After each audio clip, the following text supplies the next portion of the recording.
በኢራን የስለላ ድርጅት ውስጥ ይሰራል ተብሎ የተጠረጠረ ወጣት በእስራኤል በቁጥጥር ስር ዋለ። በሰሜን እስራኤል የሚገኘው ከዴር አል-አሳድ የመጣው የ22 ዓመት ተማሪ ኢራንን ወክሎ ተልዕኮ በማከናወን ክስ ሊመሰረትበት እንደሚችል ፖሊስና የሀገሪቱ የሽን ቤት የደህንነት አገልግሎት ጠቅሶ ሀሬት ዘግቧል። ባሻር ሐሰን ቃሲም ሙሳ በደቡብ እስራኤል በቤርቪቫ በማዕከላዊ ግዛት ላይ የመንገድ የተለያዩ ተቀጣጣይ ነገሮችን ካስቀመጠና ሰውን ለመጉዳት ከሞከረ በኋላ ለኢራን የስለላ ስራ በመስራት ተጠርጥሮ በዚህ ወር መጀመሪያ ላይ በቁጥጥር ስር መዋሉን የእስራኤል ጋዜጣ ዘግቧል። ነገር ግን ሽን ቤት የሙሳን ኢላማ ማንነት ግልጽ አለመሆኑን ሀሬት አክሏል። በሌላ መረጃ የእስራኤል ጦር በዮርዳኖስ ሸለቆ አካባቢ የጦር ልምምድ ከሐሙስ ከጠዋት ጀምሮ እስከ ከሰዓት እንደሚደረግ ገልጿል።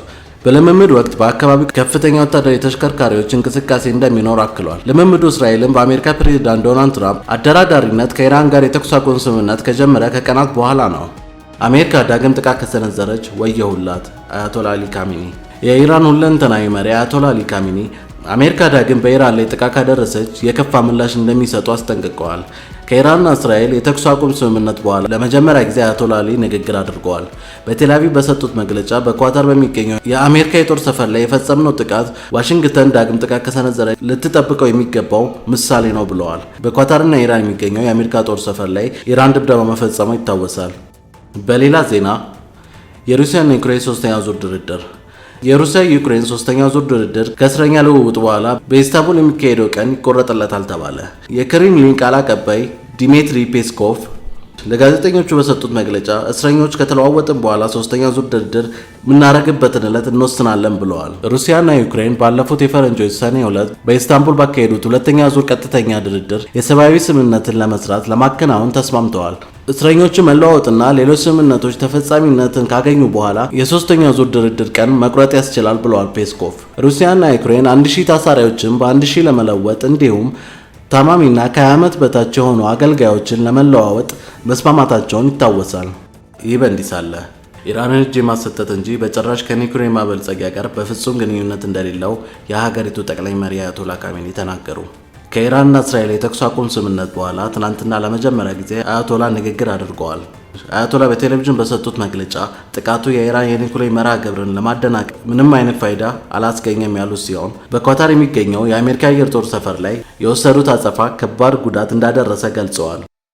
የተባበሩት መንግስታት ድርጅት እስራኤል በዌስት ባንክ የግዳጅ ማፈናቀል እየፈጸመች ነው አለ።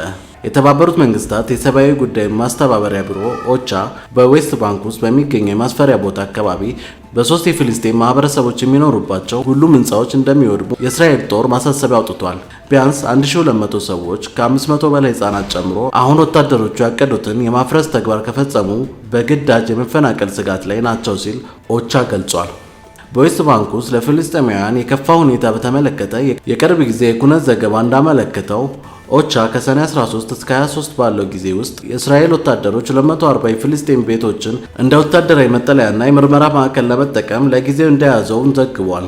የቤቶቹ ባለቤቶች በግዳጅ ተፈናቅለዋል ወይም ታስረዋል ሲል የተባበሩት መንግስታት ድርጅት በወታደራዊ የቤት ወረራ ወቅት ገልጸዋል። በዌስት ባንክ ቱልካሪም እና ኑር ሻምስ የስደተኞች መጠለያ ካምፕ 100 የሚጠጉ ግንባታዎች በተለይም ቤቶች በዚህ ወር በእስራኤል ወታደሮች ፈርሰዋል።